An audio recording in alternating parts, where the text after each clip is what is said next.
Welcome to another fire episode of the Underground Nation podcast, where raw stories and real artists collide.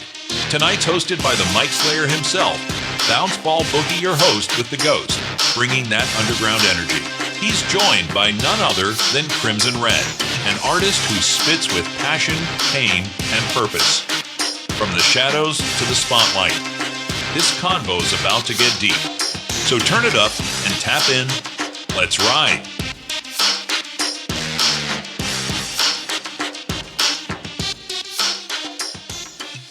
Yo, what's good, Underground Nation? I'm your host with the Ghost, Bounce Ball Boogie, back in the shadows, bringing the real ones to the light. And tonight, man, we got one of the coldest voices in the underground. He ain't just rapping, he's bleeding, he's screaming, he's praying in his own way through these records.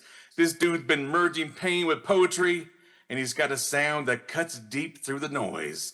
You've seen the visuals, you heard Hearts Cold, but tonight, you're gonna feel and learn more about the one they call Crimson Red. Yes. Crimson Red, how are you doing, man? Yo, I am chilling tonight. I'm so glad to be here. Appreciate you so much. I'm chilling tonight, yeah, and I'm feeling all right.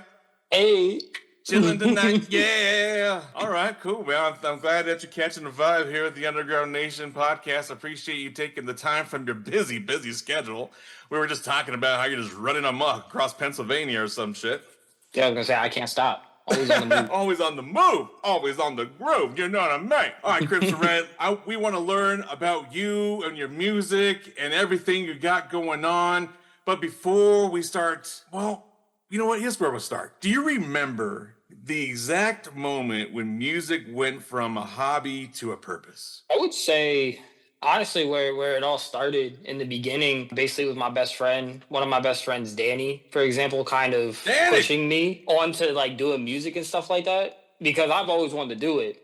It's just I never had that push. So not many of us have a Danny. Right. And shout out to Danny. I bring up, I feel like I bring up Danny all the time, and he's always just like, he's like, bro, like you did it yourself. And I said, hey, bro, you gave me that push, you know? Push that made me move. But really, I would say probably like the biggest, like, all right, this is like what I want to do. This is like really go time was the last performance I did in April for launch where I opened up for Dave East. I was like, wow, like I could die happy and nobody can take that away from me. And I'm like, I'm putting that on my resume. You know, like that's how I knew. I was like, yeah, you know, I'm where I belong. Seriously. You said performing with Dave East? Yeah, I opened up for Dave East. Wow.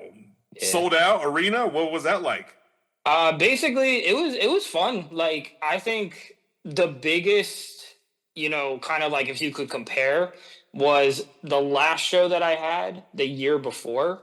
It was maybe like max, maybe 20, 25 people. And as soon before even people started showing up, I went to the actual like show stage and whatnot. And I turned around. I'm like, oh, this is going to be really big. And I would say about like 250, 300 people showed up. And I was like, holy shit. Like this is not like a regular show that I usually do. So I was truly honored. And it was just kind of like a moment. Because even Zach was with me because I was on stage with him. And when we were behind the scenes, he's like, you got this, man. Like he was hyping me up. He was the biggest hype man. Zach, are you mentioning Zach Riffle? Yes, sir. Zach Riffle was on the podcast not long ago. Yeah, that's my boy. Hey, watch out now. So he was hyping you for the show, or did y'all like collaborate? What happened there? Yeah, he actually drove to Lancaster where the show was. I think for him it was like a 2 hour. Yeah, I think for him it was like a 2 hour drive. All right, dedicated.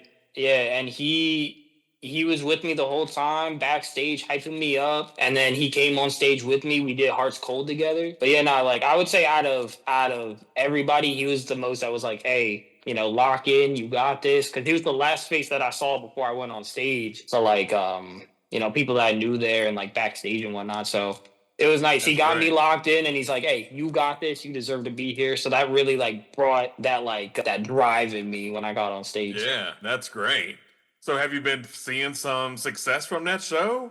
Some hype social media or even locally? For sure. Yeah, no, one of the biggest things, like as soon as I got off stage and whatnot, like a couple people started coming to me and they're like, yo, you did amazing and stuff like that. I was like, oh, I appreciate you. Yeah. But I would say one of the biggest things is like, you know, a lot of people see other people on stage and they're like, oh, you did good, stuff like that. But it's one thing when they go up to and they say by name, like, hey, Crimson Red, you did good. It's like, damn, you remembered my name. So for that, I was just kind of like, damn, all right. And yeah, I would say like social media as well. Like I had a lot of great camera people, like Obsidian Studios is their name. They basically they're great filmographers and whatnot. They basically filmed the whole thing. They sent me clips and whatnot, and they're like, "Yo, this is gonna look really good when you post it." And yeah, ever since that day, like social media wise, it's been great. And does it look great? Oh yeah, nah. They have like one of these cameras that basically it goes over top of them, and they wear it. Oh dang. When we were walking through security, even security was like, "Oh shit!" Like, because I'm like, "Yeah, they're with me and whatnot," and security was like, "Damn, how much does that cost? That looks like that costs more than my car." And it does. So yeah, So back up. Yeah, don't touch. So then you said it was in Lancaster, but I believe you were growing up in Reading, PA. Is that right? Yeah. What were the first sounds, artists, or moments that really shaped your identity of who you are today? I would say it's a mix of everything. Because like my mom brought me up on R&B, my dad brought me up on heavy metal and stuff like that. And then my best friend is really the first one that brought me on to like hip hop and stuff like that. So I would say even like if you hear my music and stuff like that, I would say like it's a mixed bag of everything that kind of just turns it into my own sound and whatnot. When I was listening to the songs you sent me and kind of digging deeper online, I noticed you like to blend rap with like rock and had some kind of, I don't know, like punk, emo influence. So this fusion, it was intentional, or did it just pour out of you naturally? I feel like I would say naturally, because even people, they try and ask me, they're like, well, how do you do this and how do you do that? Oh, you want the sauce, baby. You got to pay for the sauce. Well, and honestly, the sauce sometimes is a mystery until it's there, like until it's done. You're like, shit, I don't even know what the sauce is made of. I am the sauce. Yeah, right. I jump in the bowl. But a lot of people, they're like, so, how do you do this? How do you do that? And it's like, it's a feeling. Like, I don't even know how to explain it, but it's just a feeling that you get. And I just do it. And then at the end, it's like, I understand it and stuff like that. And, the whole like internal technical part is like, oh, I mix that, I mix this. But when it comes to like making the song, it's all just, it's a moment, it just kind of happens. It just kind of happens. Yeah. So you create the moment. Oh yeah. So you're almost like the thermostat in the room. You create the temperature. It's hot. It gets hot. We're about to get sweaty in here, yo. You don't like to exercise? I'm gonna make you work out today. Ready? Thanks. Sweat it off. We jumping. We bouncing. Arms up, side to side. Welcome to aerobics with Crimson Red, where you walk away drenched, soaked, and halfway dead. That's not a bad idea. Hey, look at us coming up with $1 million ideas. Here we are. What were the biggest personal or emotional battles you turned into songs early on? I would say the biggest one was Lost Heart, because I wanted to create my first like album, and I didn't really know like what to make it out of. But the universe said, hey, let's throw a breakup and a bad relationship into the mix. So then I just had all the material I needed for that one album. Wow. Talking about getting your arsenal.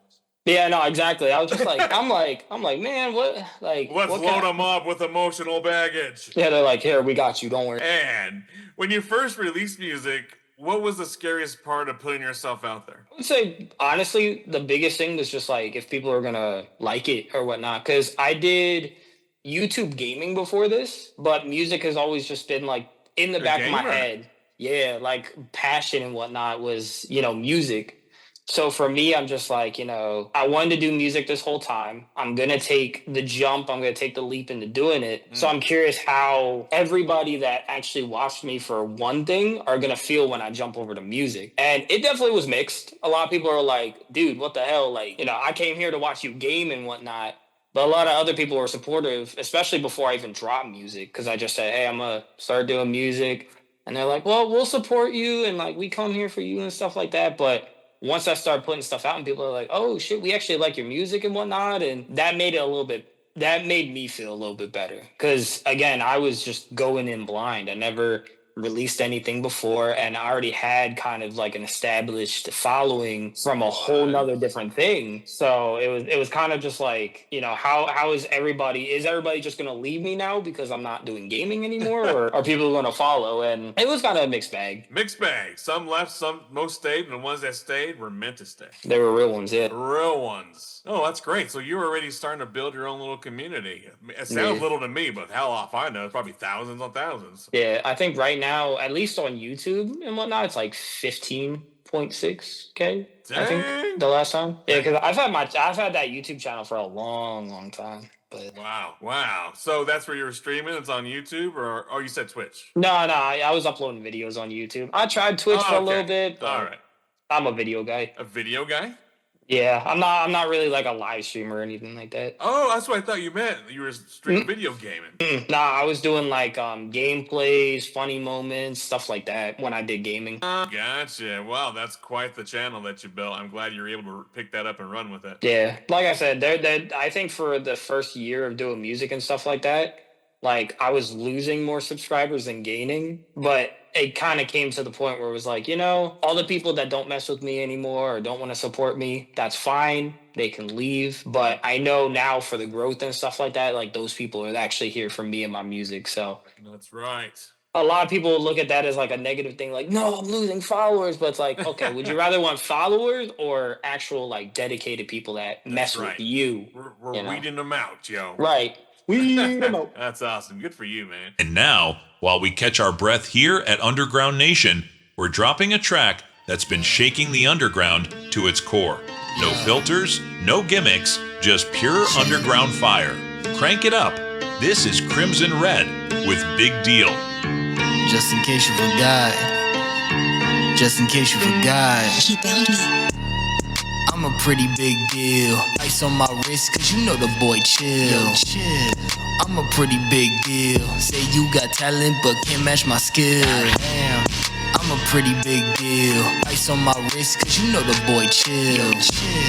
I'm a pretty big deal. Say you got talent, but can't match my skill. Say my music hot, then I must have found my pocket. That's right. Lil' bro, you need to stop. Wouldn't get the numbers if I didn't hop up on it. Talk about growth, but your views microscopic. Start to realize that these motherfuckers use me. Treat you like some hoes, I'ma start to get choosy. Dancing on your grave, I'm about to get groovy. Lyrics like J. Cole, flow is like Uzi. Why would I stop when I'm on top? I'm putting that shit on a lot. Go, let it rock, I'll never go stop. We waiting on you to drop. Whoa, racing the clock, we doing a lot. We never forget the plot. Damn, taking a shot, I feel like I'm out. I'm never gonna give it the spot. Damn right. I'm a pretty big deal. Ice on my wrist, cause you know the boy chill. I'm a pretty big deal. Say you got talent, but can't match my skill. Damn. I'm a pretty big deal. So how long ago was this? When did this start? It sounds like it wasn't that long ago. What, music? Yeah. 3 years ago, yeah. No shit. Yeah. So you like had this talent, you're just sleeping on yourself like all your life, and you're like, you know what? I'm gonna fucking just let it out. Shout out to Danny, because literally he was the one that... Damn it, Danny. You need to meet this Daniel. Daniel, we need to shake your hand, man. No, facts. He deserves so much credit. He literally was the one that was just like, hey, what do you think of this beat? I said, okay, it's cool. And he said, you got 24 hours, go. I was like, oh, shit. Oh, shit, y'all locked you in the room with... He did. You got 24 hours ready to play again. You're not eating, using the bathroom, or nothing until you finish this song. I was like, Yeah, good thing you stayed in Danny's room. Yo, I mentioned earlier a song, Heart's Cold, and I believe that was with Mr. Zach Riffles. Yes, sir. Very powerful song. How did that connection come to life? I'm curious. So it was actually interesting because he just talked to me. He hit me up on Instagram and he was just kind of like, yo, I mess with your music and stuff like that. And we talked. And we realized that we live only maybe like an hour and a half away from each other. And we're like, so at first, is working with you. Yeah. So I'm just kind of like, oh, no shit. Like, that's crazy. And eventually we got on a FaceTime call because he asked about doing music and stuff like that. And that's where Heart's Cold came into it. But he told me that he actually found me originally through Spotify. Like, I was just a Spotify recommended. And I was like, that's insane. I was like, that's crazy that Spotify recommended me in the first place, but two, that we live so close. I was like, it was meant to be, you know? Man, the algorithm's really algorithming. It's working. Hey, woo, that's pretty cool. So yeah, that worked. he's honestly he's a cool ass dude. We talk all the time as well, because that was one of the biggest things I told him. I was like, you know, when it comes to like music and behind the scenes and whatnot, you know, I'm kind of low key sometimes. I was like, because I had issues with other people and whatnot with music, but me and him have literally just been like tight like this, and we like I said, we talk like every day about That's awesome. It's always good to have that comrade that you could relate to, especially when it comes to this music shit. Oh my God, seriously. No. But you were mentioning Spotify, and we see that's working in your favor. When I went and looked at your platforms, I could see there's an audience growing. What's been the most surreal fan moment so far? Actually, this happened recently. So my driver's license was expiring and I had to go to the DMV, and I'm just waiting in line and whatnot. And there's a couple people like just chilling on this one sidewalk and whatnot. And this one guy gets up, comes up to me, and he gets behind me. And the one guy behind him goes, "Do you know him or something?" And before I could say anything, like, "No, I don't," he answered, he's like, yeah, I know him. And the guy goes, "Well, what do you know him from?" He's like, "Oh, he performed with Dave East at launch." And I was just kind of I was like, "What the fuck?" Like, I'm like, that was so, yeah, I was like, I was like, you can chill, you're good. But yeah, after that, we talked about music and stuff like that. And I feel like one of the biggest ways to kind of like, I guess you could say like test somebody is like, if they really mess with you, it's like, what's your favorite song? You know, and stuff like that. And we were talking and he's like, "Yeah, I like that Big Deal one." And I was like, okay. I was like, okay. I was like, you know the name of the songs? We're good. I was like, I believe you. But yeah, because there's a lot of stuff that, you know, like online, for example, and even like I said, after the show and whatnot, like people coming up to me, it was cool. But I think that was the most like mind-blowing moment. Like I'm at the DMV getting my driver's license updated. And some guy's just like, "Oh yeah, I saw you perform with, you know, open up for Dave East." It's like, what the hell? Like, wow. Like it's surreal. Wow. Didn't confuse you for no one. He straight knew you. He was like, I know saw you this perform. Boy, that's awesome. You're getting recognized in the public. Yeah, because it's crazy because when I'm in like a music mindset, it's like, okay, I'm Crimson Red. But then when I'm out and about, it's like, okay, I'm just me, you know, like every day, whatever.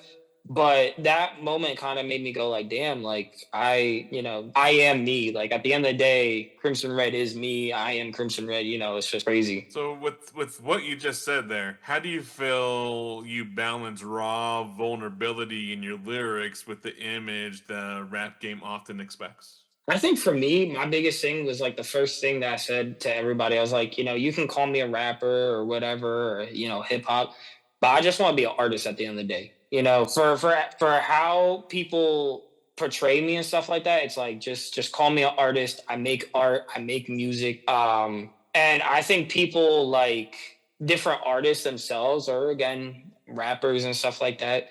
Mm-hmm. I feel a lot better when I was growing up, and even now, there's a lot of vulnerable artists out there. And it makes me feel like, okay, it's cool to be vulnerable like that. Not only in the aspect that, well, there's other people doing it, but there is definitely an audience and listeners that feel the same way. And I know they appreciate it because at one point I, you know, take, you know, Crimson Red away, I am an audience as well. That's so right. I know there's other rappers and other artists out there that's like, I relate to, and it's like, damn, I'm so glad that they were vulnerable like that. Yeah, that's crazy. That's good. Good, you're making that connection. Yeah.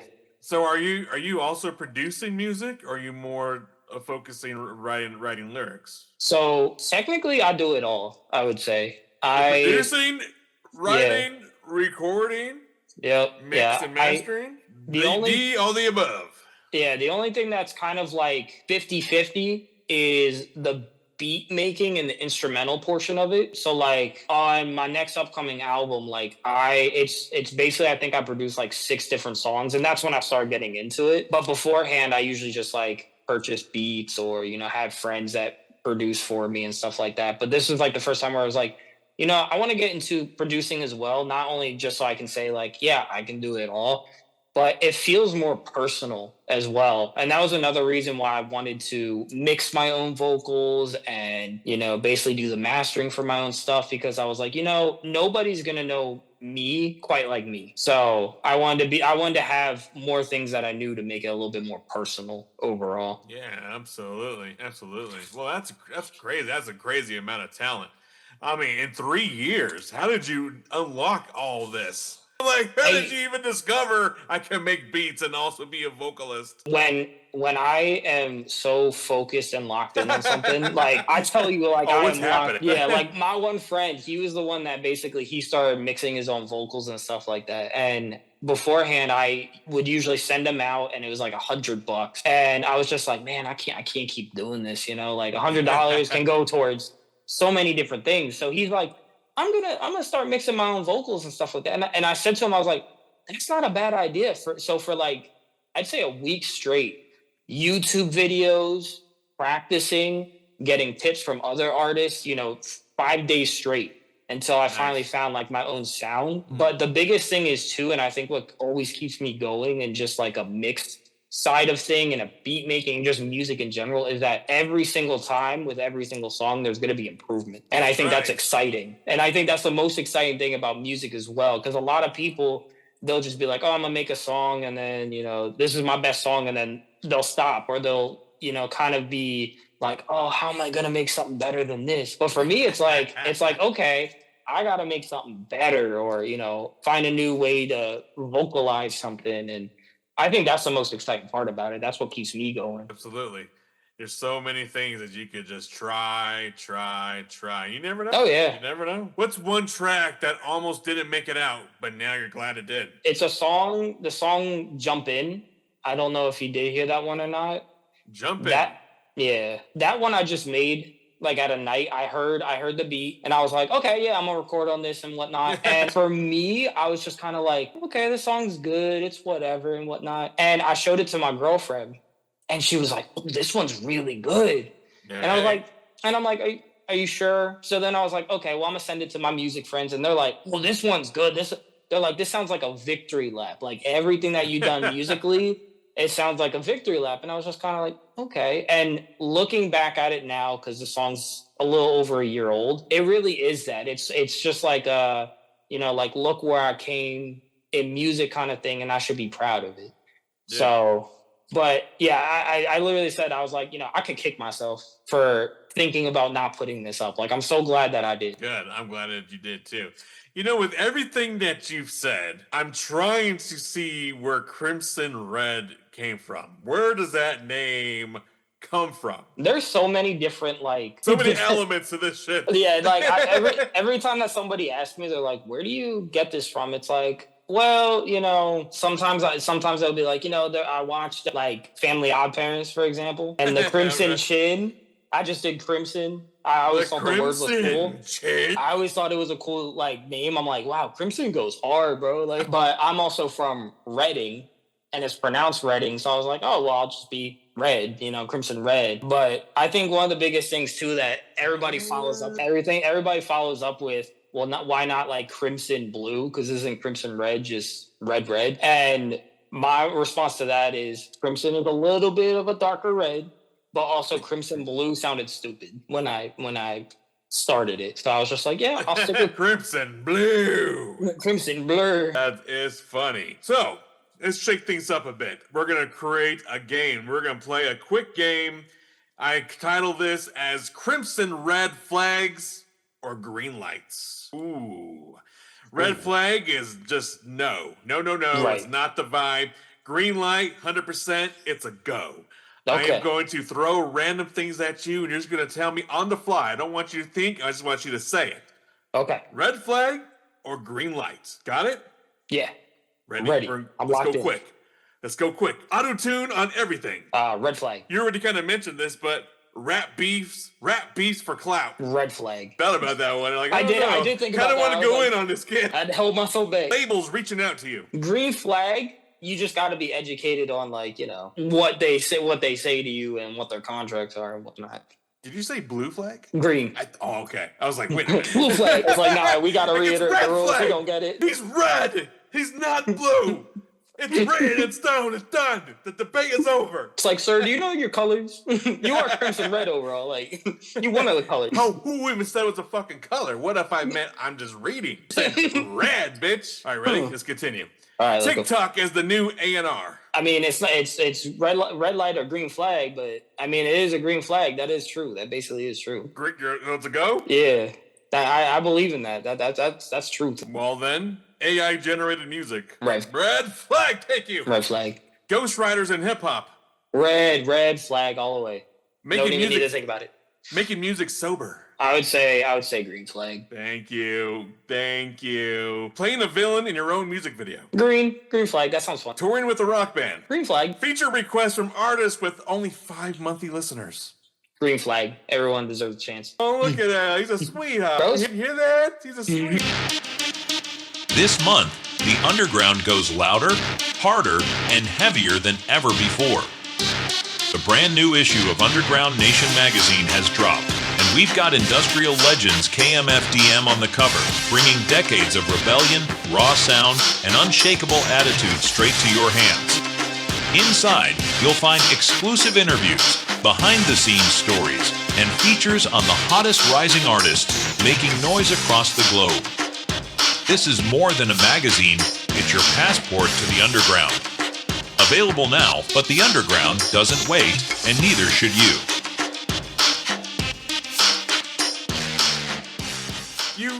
You mentioned earlier that you've got a lot of pain in your music, but when I was listening, there's also a lot of power. Where does that strength come from when you step in the booth? I think it really just comes down to a lot of that comes from the moment itself. Because like I said, when it came to like on a pain aspect, you know, like with lost heart and whatnot, just gotta have a breakup. So it's just in there and I just let it out. And let it out. And it's the same way when it comes to, you know, the good things too. You know, it's like if you're feeling so good, it's like I gotta just tell the world how good I'm feeling. And I feel like I feel like I've never been able to express emotions more than I can in music. And it's one of the greatest things. Like, I feel like everybody should have that way. Like if you're a, you know, artist, whether you're on a microphone or artist with a pencil, you know, I feel like everyone deserves to find that one way to get their emotions out. Because a lot of people aren't good with words or like, you know, talking to people. You know, like if someone asks me, hey, what's wrong? I could be like, I'm not doing well, whatever. But they start playing a beat, I'm like, yeah, I feel like shit, you know? It's just like, you know, it's like you play a beat, it's like, well, I can tell you how I'm feeling, you know? Break it down, the whole story. Behind you, I see a R4L with a fella and a mask on. What is this? So this is actually the upcoming album that I'm coming out with in August. No way. Yeah. What's it stand for? Red for Life. Red for Life. Well, I dyed my beard the right color for this interview. Yes, sir. So there's 2 meanings. There's Red for Life, and then there's another one, but I can't say it until the album comes out. Not even for us. No. Because once I say it and people hear the album, they go, "Oh, okay, that makes sense." So son of a, so it's right underneath our noses. It's right there. I hate that. Tell me. No, you're lucky you're in a whole other room right now, or else I wouldn't. It's like, put them up. No, I wouldn't. I'd hug you. Come on.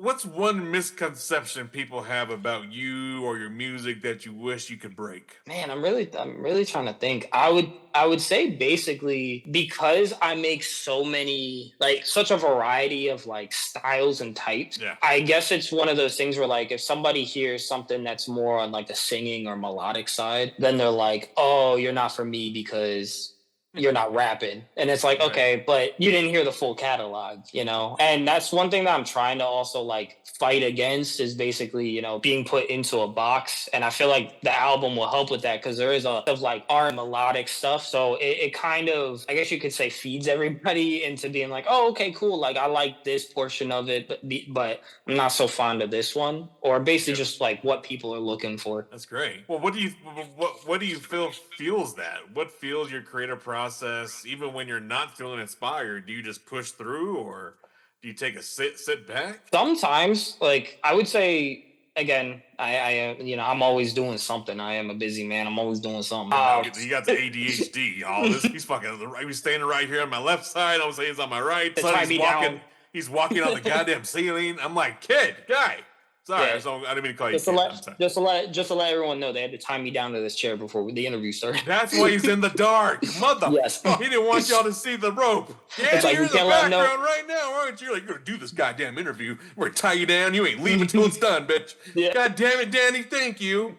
I Thank you, owe you a Danny. box of cookies. I need to talk to your mom, Danny. God bless that woman for creating you. He loves Thin Mints. Oh, Thin Mints. Thin Mints. Let me note that. Noted. But yeah, no, I would say honestly, just like living life is one of the biggest contributors to that, when it comes to like how I'm feeling, the type of vibe that I'm feeling. And honestly, it's something too as well. Like I'm definitely like how I make music and stuff like that. I'm somebody that hears the beat or instrumental first. And if I vibe with it, I'm locked in.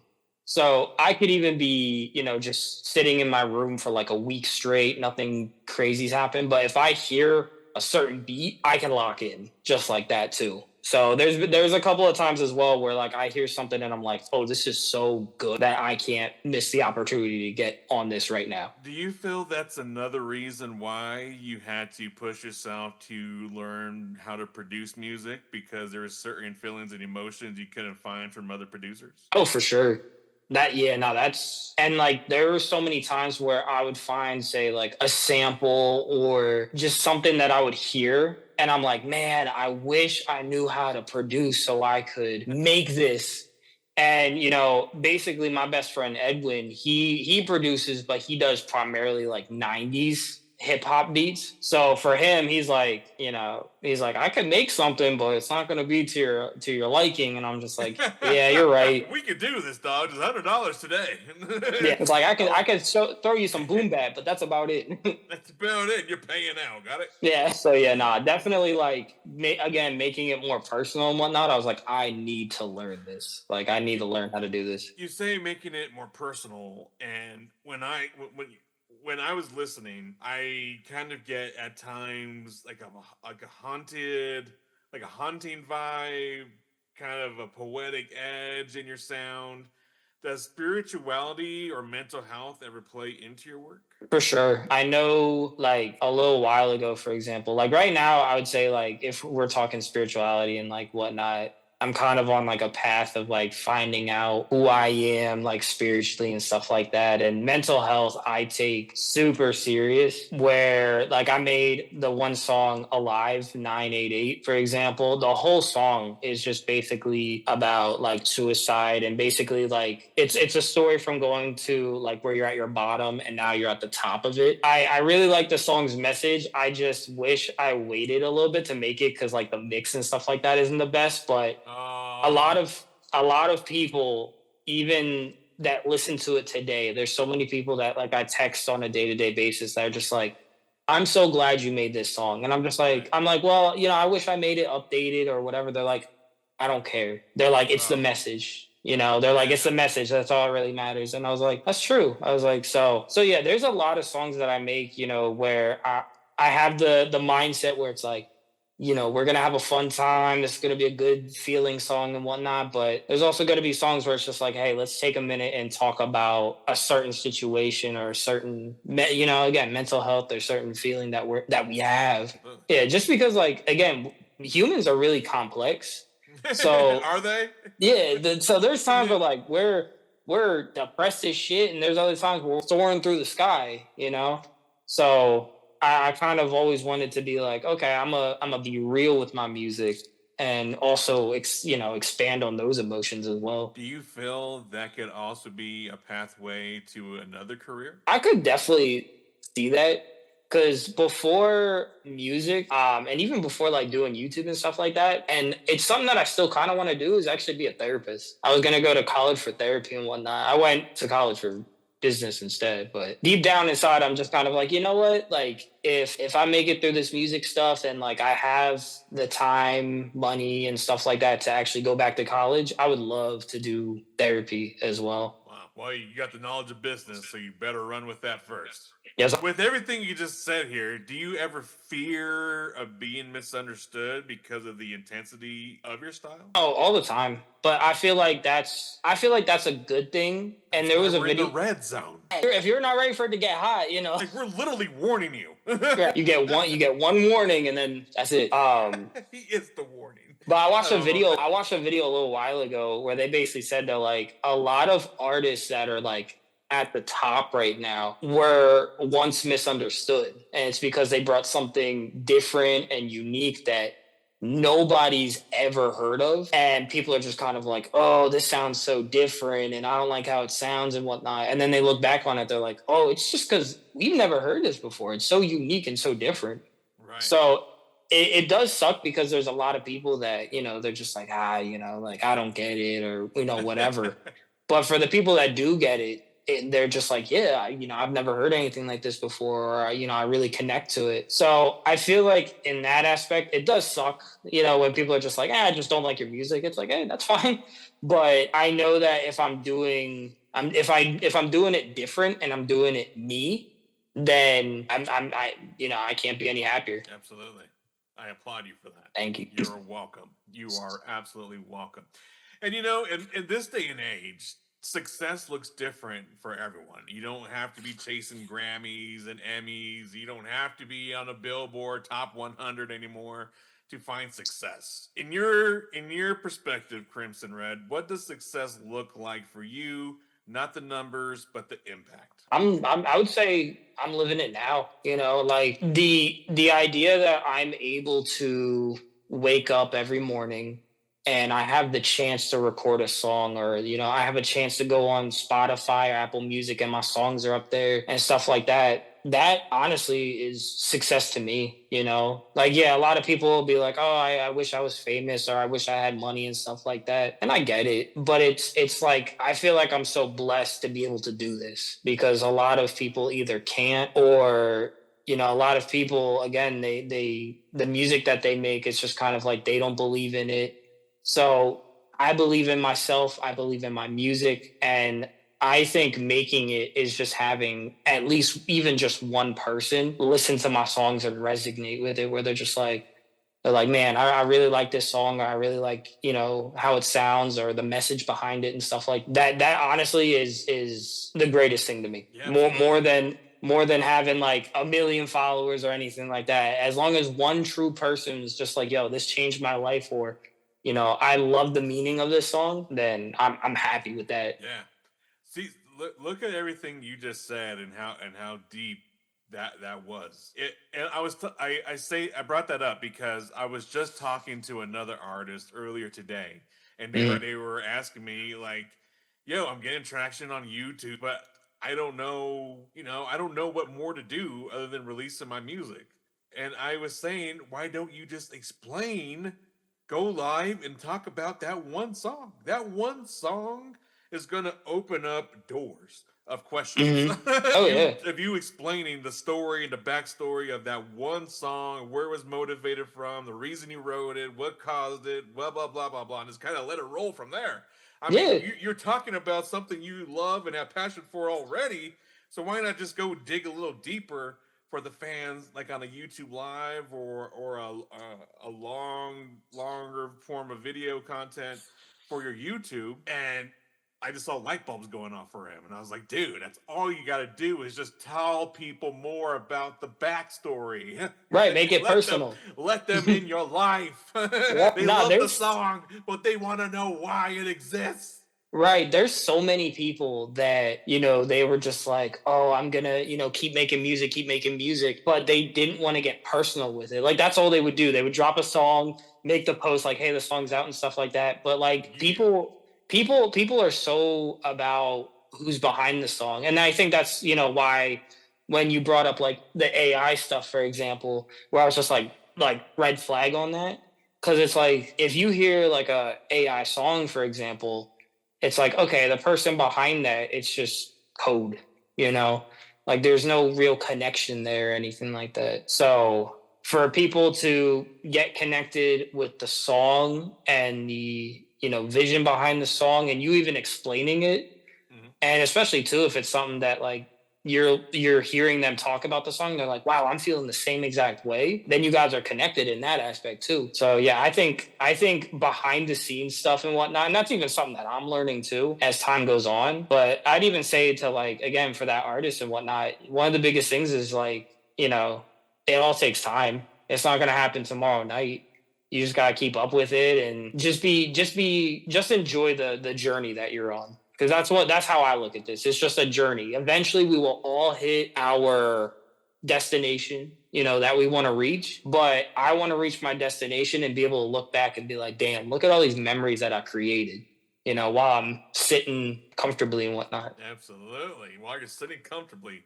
So that means no kids. Oh no, I definitely want kids. I know they're gonna but there's no shake kids shit right up. now. Right, there's no kids right now. See. So I'm a father of 6. So every Oh my time God. I hear someone say I'm living comfortably, I'm like, yep, no kids. Yeah, I got no kids. As soon as the kids in the mix, shit gets really complicated. You said 6 kids though. Yeah. Damn. Yeah. They don't call me Bounce for nothing. Yeah. Well, let me tell you, man. You got the world in your hands. You got that freaking phone. You can hit that little red button and go live and talk to your community. You have so much power in your hands that I did not at your age. So you should take full freaking advantage of every little button that you got in that phone. For sure. And build that damn community around Crimson Red. The Crimson Red community must unite. Oh. And now, it's time to switch gears and drift into something a little different. From the mind of Crimson Red comes a track that blends raw emotion with vivid imagery. This one's called Fantasy. It's a journey through dreams, desires, and the shadows in between, crafted to pull you in and keep you there. So close your eyes, feel the vibe, and let the music take you. Here's Crimson Red with Fantasy. In the night, when the lights are low, I can feel something that I never know. Is it real? As I jump in the unknown, lights, cameras, action, all I need. I tell you about it in my dreams. I tell you about it, but it's more than a dream. My fantasy, lights, cameras, action, all I need. I tell you about it in my dreams. I tell you about it, but it's more than a dream. My fantasy, Red, tell me what the hell you been doing? Cruising, living our life just like we've been zooming. We're changing every day that we've been improving. And I stand still cause I don't know what is real. Heaven or hell, got me in jail. Feel like a cell. With that being said, are there any dream collabs or producers you're manifesting to work with this year, next year? Tell me. So yeah, I did make a list. I was actually talking to my one friend about he's like, so what You got a lot artists? of fucking friends. I'm like, jeez, you got Danny, you got the other Emerald, I think you said, you got this kid. I'm like, bro, what the fuck? Can I get a friend group like this? I got no one to talk to bounce ideas off of. And this Crimson Red just got the whole fucking gang. Like, what do you think of this, Danny? Emerald? I'll tell you this, for as much as it seems like I have so many friends and whatnot, I have a very tight circle that I bounce off ideas to like a very few amount of people. Because that circle must be tight. Yeah, I got maybe like 5 people off the top of my head that Shout I usually. out to your starting 5. They sound like a very powerful basketball team. I fucking love them, every single one. Man, you're the star player, Crimson Red. So don't worry, guys, I got it. That's dope. Right on. Would you ever explore like a concept album or a visual album, something cinematic? Actually, it's funny you do say that, because I would say that the album that I'm coming out with, I would say is a concept album, and I've been really working on the visuals and wanting to kind of tell a story with it. What's the concept? Basically, my life, and because, R for L, Red for Life. So it's basically talking about, everything that's happened in the past like 2 years, because the album's been like 2 years in the making. So it's basically just like personal stuff, everything that's been going up and down. And I kind of want to build off the album once it does come out, and I have future ideas with it to kind of make it like a story, kind of like how early Kanye, he always had like the college dropouts or, something like that, where basically it had from when he was a kid to college to now, something that kind of just grows with me, basically. Heck yeah, I like that. So you're laying down the foundation. Yes, sir. There you go. This is the start. Do you feel you want to stay here in the underground, or are you looking to redefine the mainstream lane? It's really something that I didn't think about. It kind of whatever you want, universe. Yeah, like as long as I can keep making music and do it as freely as possible, and that would definitely be underground independent. That's really all I want. Like I said, when it came to like, what's your dreams, what's your goals, what's your aspirations, it's like I'm living it. Like I get to make music every day, so I can't really complain when it comes to that. It's just whatever the universe or God kind of goes, hey, you're gonna be in the underground, you're gonna do some great things there, or eventually, it gets to a higher playing field and stuff like that. Whatever it may be, I just want to be the best at it and really, do my best at it. Good. Live for the moment. Yes, sir. Live for the moment, and don't let those hoochie mamas pull you away. Don't let them distract you either. What do you call them? Groupies. Look at those groupies backstage. They'll ruin all the fun. Hell no, I got my wife right here. You know what I'm saying? Like, she's my one and only. They'll eat all the M&Ms. They'll try to drink your drink, and some of them got weird, crusty shit on their lips from the last band. Bro, just don't do it, okay? Like I said, I got my wife. I'm loyal. I'm set on the love side. Hear that, wife? It's on recording. He's loyal. This is for life. He's loyal. We got it on video now. Your dress is going to be red. Facts. He don't care if you're still a virgin. It's just going to be red. It's red. No matter what. Crimson Red. No matter what. So if you could talk to Crimson Red from 5 years ago, Gamer Boy, what would you tell him? I would just tell him to keep going. Like, keep pushing, everything will make sense in the end. It's something that I talked to my girl about a little while ago, actually. I was just like, I wish that me 5 years ago could see where I'm at now. Because, like, 5 years ago was crazy. Like, life-wise was a roller coaster and stuff like that. So to kind of to basically see where I am now, and I like I said, that's my biggest thing. I would just be like, hey, keep going, and things will get better, and you'll be so happy that you did. So just to kind of give myself that kind of confidence. Yeah, nice, very well said, Crimson Red. Thank you so much for saying that. That's amazing. We definitely support you here at the Underground Nation magazine and podcast. Definitely keep us in the loop of the promotion you're going to be rolling out for this album. When does this album drop again? August 22nd of this year. August 22nd of this year. Yeah, so we got a month. Is available for pre-save or pre-order now? Yes, sir. Where do we go? Basically, honestly, a couple of different places. I have the trailer on my YouTube, Instagram, X, Facebook. I basically have it everywhere, and there's like a link for it. That's all under Crimson Red. Yep. You hear that, ladies and gentlemen? Just Google Crimson Red, and you will get linked right to the madness. It'll pop up. It'll pop the freak up. Well, Crimson Red, any last things you want to bring up, talk about, maybe shout outs you want to give to the crew? This is yours. The mic is on you, bro. What you want to do? Of course, shout out to Danny, of course, and his Thin Mint. Fucking Danny. And his Thin Mints. Shout out to my boy Edwin. He's my best friend. He's literally been in not my Emerald. I'm bad. Edwin. Hey, I was letting it run. Get the whole color stream. Edwin. Yeah. Edwin, like the guy from Pac-Man. Edwin. Yes. Got it. Go ahead. But yeah, he's been my best friend since the 6th grade. Holy shit, from the 6th grade? Yeah, he's the one that introduced me to hip hop, actually. Well, thank you for showing this young man hip hop. I wouldn't be here doing what I'm doing without him. On behalf of the whole Underground Nation, thank you for showing this man hip hop. Thank you, Emerald. That's his new name now. We're gonna start calling Emerald. You're like, bang, bang. I'm gonna show him this video and be like, It's like, do you like your new name now? Yeah. And of course, my wife, literally, she's been helping me out so much with this music stuff. She, I would say, is my biggest supporter and the biggest backing me up and stuff like that. Your She's wife, actually Lily? Destiny. Destiny. Oh, you said literally. Oh, literally. Literally, not Lily. See, I'm But getting old, bro. My hearing's going. She made this cover album as well. She's a graphic designer? Yep. Put that shit on a t-shirt.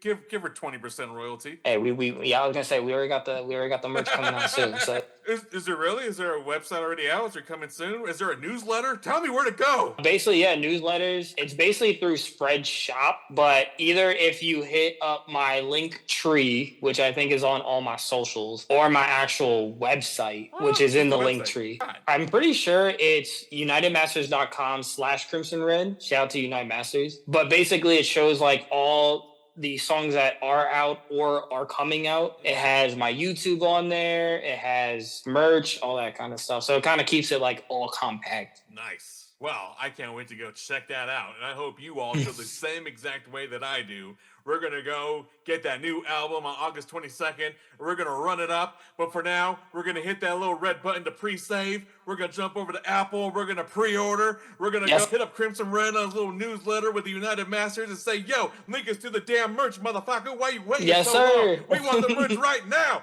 We want the album right now. We want to buy the thing before other people get to stream the shit right now, Crimson Red. Hurry up. God damn it. It's on red time. We on red. Oh, I like that. We on red. It's red alert, baby. We got to go now. Yes, sir. Time is almost up. The apocalypse is around the corner. We got to go now. But yeah, no, I would say my final words of wisdom and stuff like that. I say this all the time. Oh, shit. Final words of wisdom. Wait, let me take a deep breath. Hit me. At the end of the day, do what you want to do. It is never too late to start, and just honestly have fun doing it. Because like I said, with the whole journey, monologue that I did and visual that I did, it's not about getting to the destination. It's making all those memories along the way, and you'll feel so much more fulfilled once you get to the journey and you're like, damn, I did all that and I had a good time doing it too. For therapy sessions with Crimson Red, check in with me now, Bounce Ball Boogie. For only $35 an hour, you can have your own personal Crimson Red therapist. I'm telling you, I should go get that degree. This is how we should do it. Incredible words of wisdom, Crimson Red. Thank you again for stopping by here at the Underground Nation podcast and magazine. We definitely support your movement. We will be there to help you launch this album as long as you include us. Just tap us in all the promotion, and we will share it amongst our community and provide you clips from this podcast to help with that promotion. Yes, sir. Thank you, guys. Thank you again. Thank you for having me on. Thank you, everyone, for watching. It was fun. I had a lot of fun on here. It was a bouncing good time. Woo! That's how you empty your soul, y'all. Big shout out to Crimson Red for pulling up and keeping it raw with us. If this episode hits you in the chest, don't just keep it to yourself. Share it, post it, tag it, scream it in the alleyways if you got to. This is what Underground Nation is about. No gimmicks, no filters, just truth over beats. I'm Bounce Ball Boogie signing off with the next time we dig deep and drag another story to the surface. Stay tuned, stay tapped in, and as always, stay dangerous. And that closes out another powerful session here on the Underground Nation podcast. Tonight, your host with the ghost, Bounce Ball Boogie, sat down with the one and only Crimson Red, delivering raw stories, real emotion, and that unfiltered underground energy. Before you go, don't forget the latest issue of Underground Nation magazine featuring KMFDM on the cover is out now, and it's yours for just $14.99. Grab it, support the movement, and keep your ear to the streets, because the underground never sleeps.